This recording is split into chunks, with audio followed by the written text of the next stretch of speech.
Hi, Bone Man. It's great to be talking to you. Thank you so much for your availability. Firstly, can you present the band to the Portuguese metalheads? Yeah, man, it's Neon Nightmare. It's a throwback to a very beloved band. Several different bands, really, but you know, I've never heard another band that scratched the same itch that Typo Negative scratches. So I figured if nobody else was going to do it, I would try it out myself. But there's also some, Black Sabbath, Danzig, early Danzig. Psychedelic shit. Uh, yeah, but it's Neon Nightmare, man. It's a brand new thing, and our album Faded Dream is coming out November 1st. Yeah, man, it's gonna be huge, I think. I mean, Play the Dream really sounds very well. I wasn't expecting it to sound that well, to be honest, you know. I'm Oh, not thank you. really into typo negative, but it sounds really well. And you have a very interesting mix of influences. How do you manage to put them all together and make them your own sound? Well, you know what? I was having these dreams. I'll just go back to the beginning. I was having these weird, very real, very vivid dreams where I was sitting in therapy. I'm in one chair, but then it's Peter Steele sitting across from me in the room, and I'm trying to figure out what happens when we die, you know. And I'm going on and on and on and on about it, and I'm worried about it. What happens when we die? What is it? Nobody knows what's going to happen. And Peter never says anything, but he just grins at me, and he just shakes his head like, "You fucking idiot! Don't worry about it. It's no big deal." I keep having these dreams, and then I just got really interested in what that meant. I've been listening to Typo Negative my whole life. So I started digging in really and studying, and you know, Peter's songwriting is very unique. It's a very unique thing, and I don't think anybody else has figured out his formula.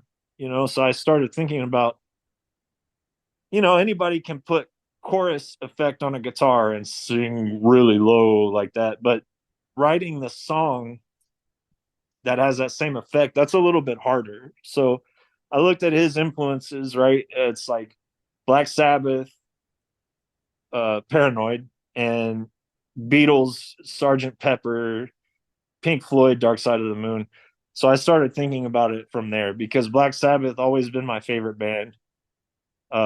But instead of Paranoid, I was kind of more Master of Reality.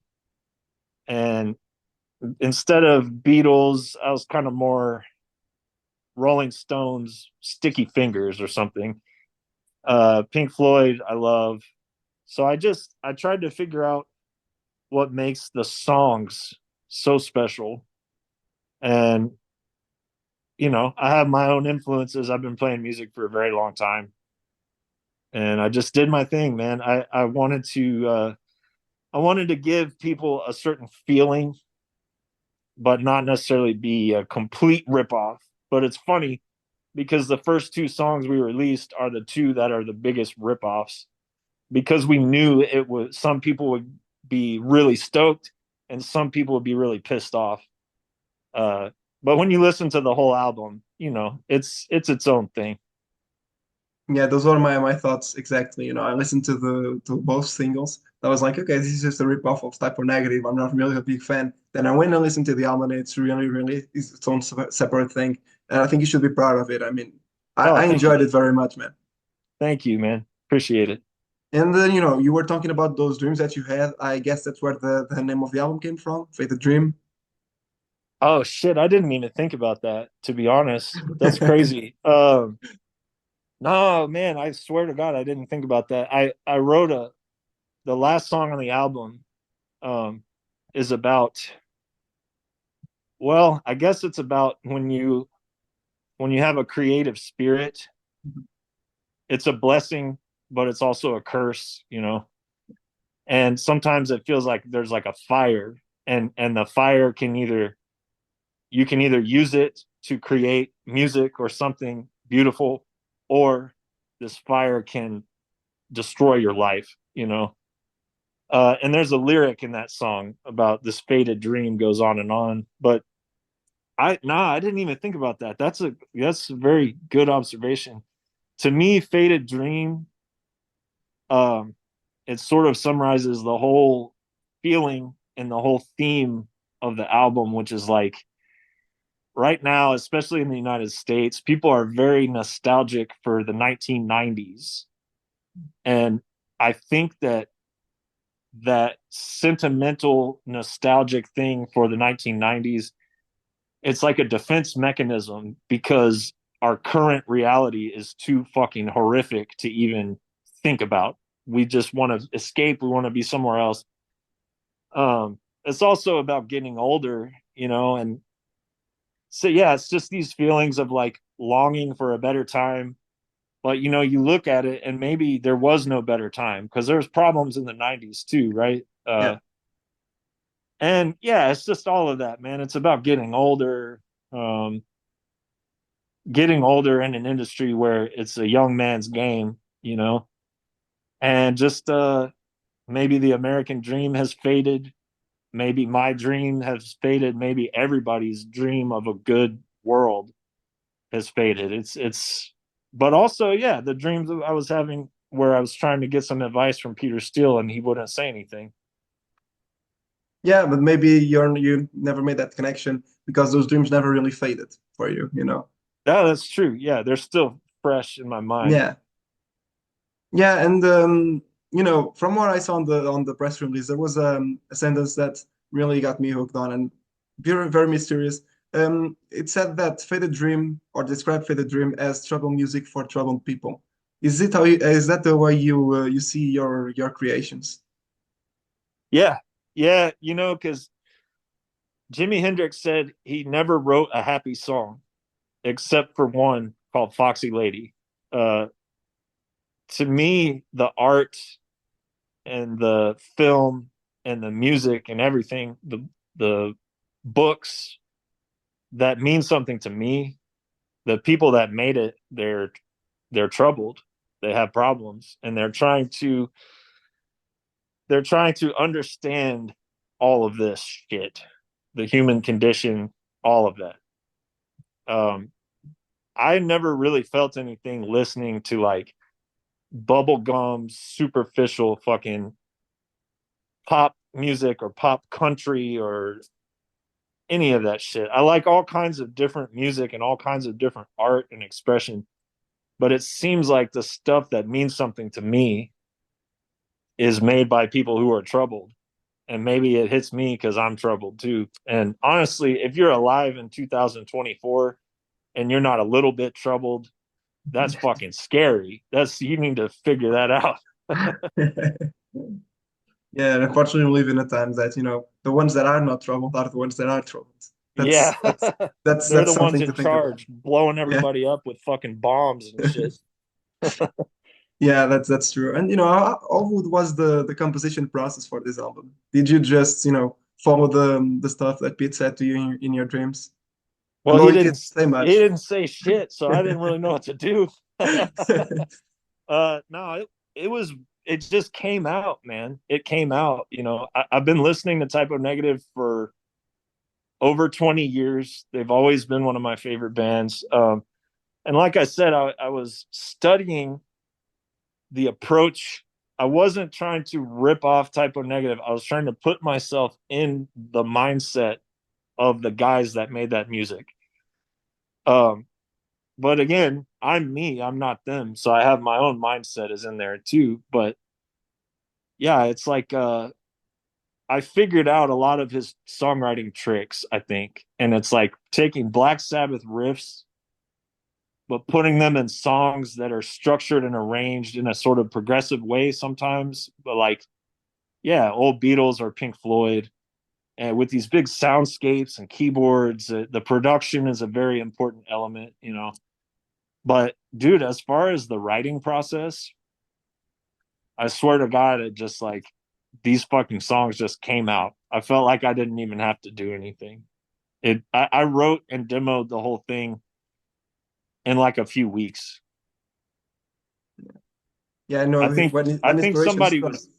dude, I think somebody was helping me. I'm not even, there's a lot of bullshit involved with this, obviously. I'm trying to like, it's a troll job, it's a fucking misinformation, and I'm trying to be like how Typo Negative was and make a joke out of this whole thing. But I'm not fucking kidding. Like when I wrote this, it felt like somebody was helping me. Yeah, maybe someone was, you know. Maybe. Well, I guess we'll never know that. Um, and you know, you are also the singer in this project, I guess, right? Yeah, all the vocals, all the music. Yeah, and how was your vocal approach to these songs? That's a great question, man. Thank you. The thing that a lot of people overlook about Typo Negative is that they had two singers. Uh, Kenny has fucking great vocals all over Typo Negative songs. One of my favorite things they ever did is on the song World Coming Down, where Peter sings the chorus low, and then the band kicks in and Kenny sings the chorus high. And it's so fucking powerful. So I sort of approached it that way. I knew that I needed the low bass vocal, obviously, but I also just when I sing loud, more like I don't know, intense parts, my voice is just going to come out. So some of the vocals were new to me, like some of the lower bassy, sort of tranquil, tranquilized, sort of dreamy, low vocals. That was kind of new to me. But the high stuff, I was just singing like myself. And then also with the higher stuff, I wanted to channel Danzig a little bit. There's one song on the album, They Look Like Shadows. That's the next music video that's coming out. I pretty much just wanted to make like a Danzig song with the Type of Negative guitar tone and keyboards and shit. But yeah, vocally, obviously the inspirations are Peter, Kenny, Danzig, maybe a little Ozzy, and then myself. I have my own voice when I sing up higher, so it's all in there. Yeah, of course. I mean, it's from what I can understand, these are very personal compositions. You know, your voice is always going to come out, Yeah, no matter how many influences you have. I It's think always that's going to what come out. gave me away to a lot of people online. If people have heard my other band and they hear the higher vocals, they know it's me. Yeah. Yeah, and you know, so as I still don't know who you are, and most people in the world, or I should say, the whole world still doesn't know who you are. You are in other projects right now. Do you want to talk a little bit about those other projects? What's coming up? You know, what can you tell about that if you want to talk about it? Yeah, I'm in another band that I started some years ago. We've toured a lot, we've put out a lot of records, and that band will always be going for as long as I'm alive. And I'll just leave it at that. But I'm always writing, I'm always recording and demoing. So yeah, it's funny because now I have two bands that I basically went in a studio by myself and made an album. Um, so now, as long as I'm alive, both of those bands will be going strong.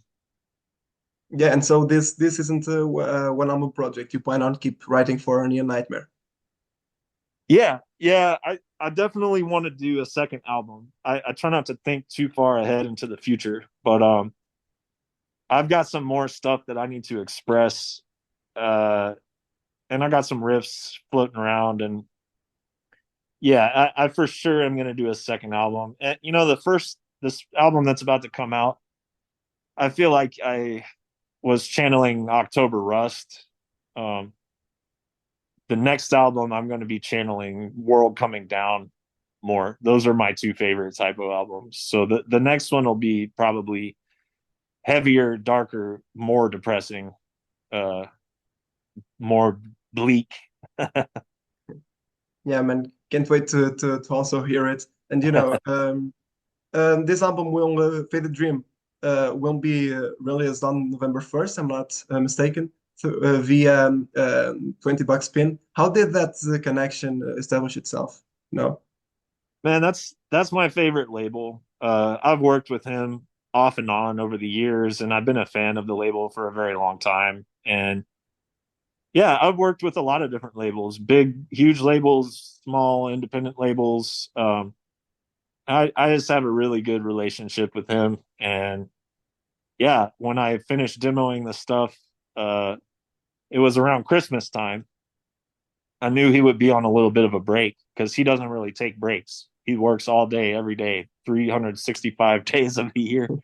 Uh, but yeah, I had been sort of hinting at him I was going to do some new stuff. And I sent him the demos around Christmas. And he said, "Yeah, I'll put this out." Yeah, man. And then 1 year later, or practically 1 year later, here we are, talking about Yeah, this dude, release. the shit takes forever too. We had to Yeah. wait 6 months. We waited 6 months for the artwork, which was fine. I really, really wanted to work with David Seidman. I saw the cover he did for Ingested, and I was like, "Fuck, that's the guy!" Because it just jumped out of my phone. That artwork. I was like, "Holy shit!" And I hit him up, and he was straightforward. He said it'll take about 6 months, and I said, "Dude, you know what? I want to work with you." So yeah, the this album was actually finished in February. Yeah, yeah, man. I hear you. And although it's just a one-man project, maybe you are planning some live shows. I mean, is there ever going to be that possibility for Neon Nightmare? It's possible. We've got agents and managers and people up our ass about it already. There's this one booking agent that like already got us an offer for an album release show in February, and I'm like, what the fuck? I didn't even tell him to do it. He just and like we're not even technically working together, but I think he's trying to get the job, But dude, here's what I'm telling people, man. It's only gonna work if do you know who Elvira, Mistress of the Dark, is? No, not really. Yeah, well, you can look her up. She's a goth girl with like a real nice body from the 80s. But I was saying the only way it's going to work is if we can get a keyboard player that looks like Elvira, Mistress of the Dark. So if you know anybody, let me know. Yeah, it looks like you're putting out a great show, Like if it has to be someone like her, I mean, I don't know her, but if it has to be someone like her, you're thinking of something very specific, no? Yeah, yeah, definitely. Because yeah, I've got the whole thing in my mind. If we do it, it's going to be all white instruments, all black clothes, all blue light. Um, and I'm tired of fucking being stuck in vans with a bunch of sweaty dudes. Like I want it to be mixed up a little bit, and like this Neon Nightmare already seems to have more female fans than any other band I've done. So like, if 3/4 of the band are dudes, then the girls in the crowd will have something to look at. And if but like 80% of the guys in the people in the crowd are dudes, they want something nice to look at too. So I'm putting thought into the whole. I want everybody to be happy. Yeah, it's much more than just the music, I see. Yeah, there's a visual aspect, there's this bullshit, the social media propaganda. uh Yeah, I yeah. I was mean, you put your heart and soul into this. yeah, I was trying to think of if Typo Negative was still active, what would they do in the age of social media? They'd be making a fucking joke out of the whole thing. Yeah. I mean, it would be very, very fun if, when the album comes out, in the end, you end up being Pete from Typo Negative. That would be very, very funny, I must say. Well, prepare to be disappointed. Well, Bonman, I think that's it. Thank you so much for this interview. Would you like to send any message to your Portuguese fans? Yeah, dude, I really, really want to come to Portugal. I feel like we were talking about it with my other band and it didn't work out for some reason, but I have some Portuguese DNA. I got my DNA test and I'm part Portuguese, oddly enough. So I seem to get along with the Portuguese people very well, and I hear it's a beautiful place. And check out the record, and hopefully I'll get to come visit the motherland before too long. Yeah, man, it would be great to have you here, talk to you personally. Also, see some of your shows, either with Neon Nightmare or with your other band. I'm looking forward to it, man. And thank you so Thank much for you. this interview. Hell yeah. Thank you, man.